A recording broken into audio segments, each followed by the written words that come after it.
pagi dan salam sejahtera untuk kita semua. Perkenalkan, saya Sarci Deviana Pada. Pada kesempatan kali ini, saya akan mengajak teman-teman untuk membahas mengenai sukuk. Nah, teman-teman, sukuk di sini adalah salah satu instrumen investasi yang memberikan peluang bagi investor untuk berinvestasi. Secara terminologi, sukuk adalah surat berharga jangka panjang berdasarkan prinsip syariah yang dikeluarkan oleh emiten kepada pemegang obligasi syariah yang mewajibkan emiten untuk membayar pendapatan kepada pemegang obligasi syariah berupa bagi hasil, margin, fee, serta membayar kembali dana obligasi ketika jatuh tempo. Ini berdasarkan fatwa DSN MUI nomor 32 garis miring DSN MUI 9 garis miring 2002.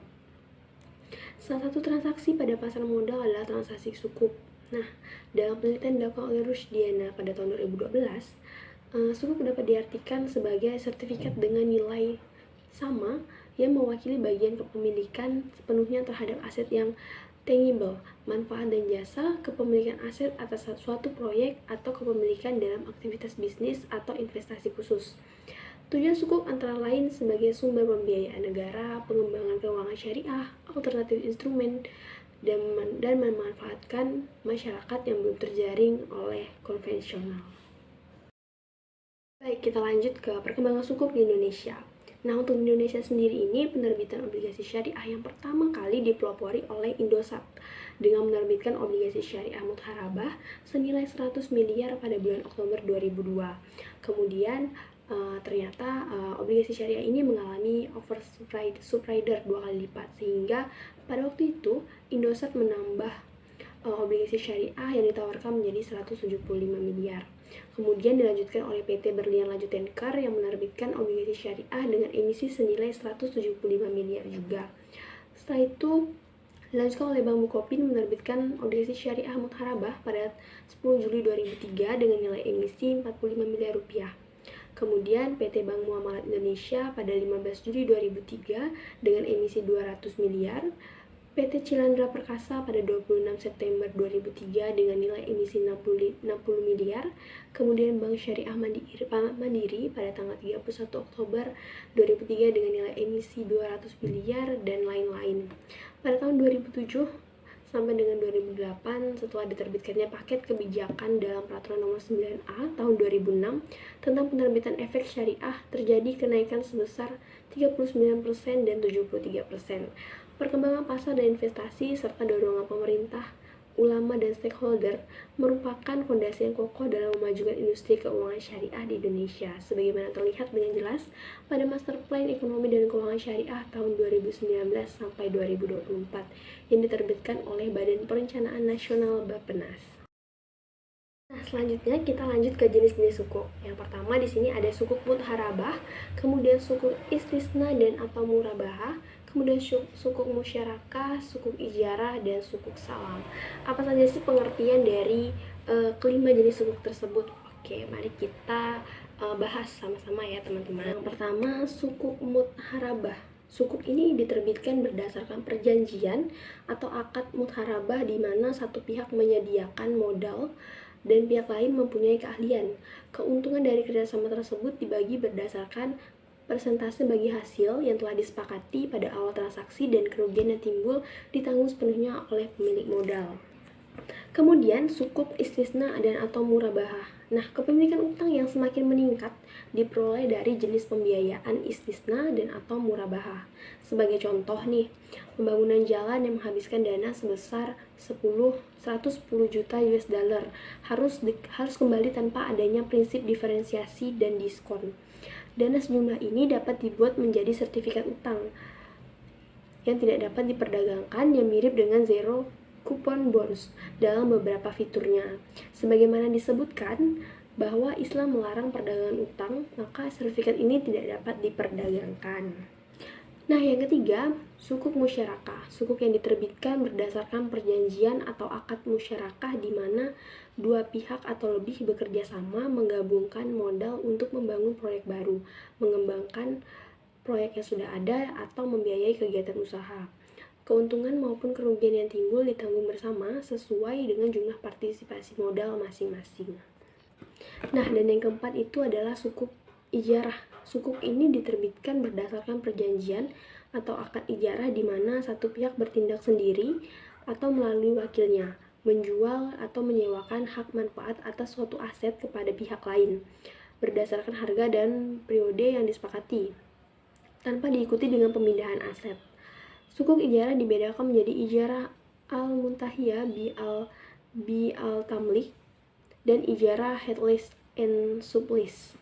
Dan terakhir ada sukuk salam. Nah, dalam bentuk ini dana dibayarkan di muka dan komoditi menjadi utang. Dana juga dapat dalam bentuk sertifikat yang mempresentasikan utang. Sertifikat ini juga tidak dapat diperdagangkan.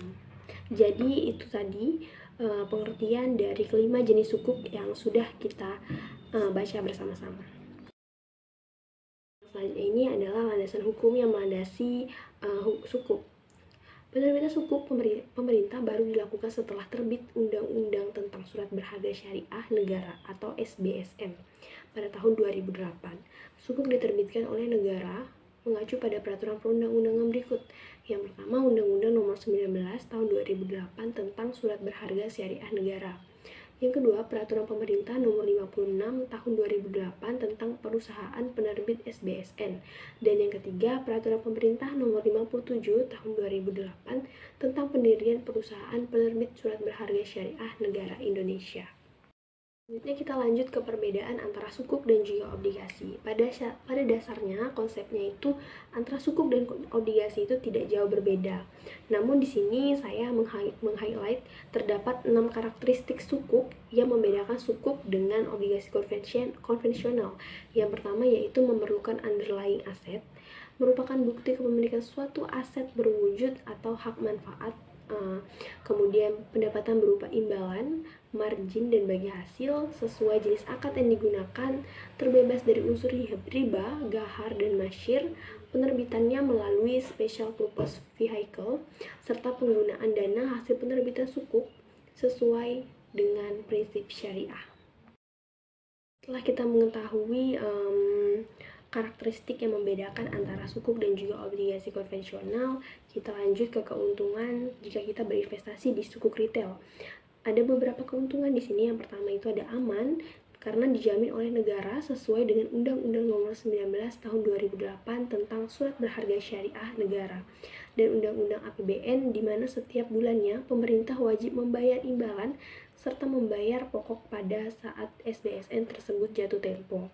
Yang kedua, imbalan lebih tinggi dari rata-rata tingkat bunga deposito bank BUMN dan dibayarkan setiap bulan. Yang ketiga, profit berpotensi memperoleh keuntungan atas kenaikan harga sukuk negara retail di perdagangan pasar sekunder. Yang keempat, mudah. Prosedur pembelian di pasar perdana dan penjualannya mudah dan transparan di pasar sekunder. Yang kelima, partisipasi berperan aktif secara langsung dalam pembangunan nasional. Yang keenam, liquid, dapat diperdagangkan atau dijual ke pasar sekunder. Dan yang terakhir, prinsip syariah, memberikan akses kepada investor untuk berpartisipasi dalam aktivitas pasar keuangan dengan cara dan metode yang sesuai dengan prinsip-prinsip syariah.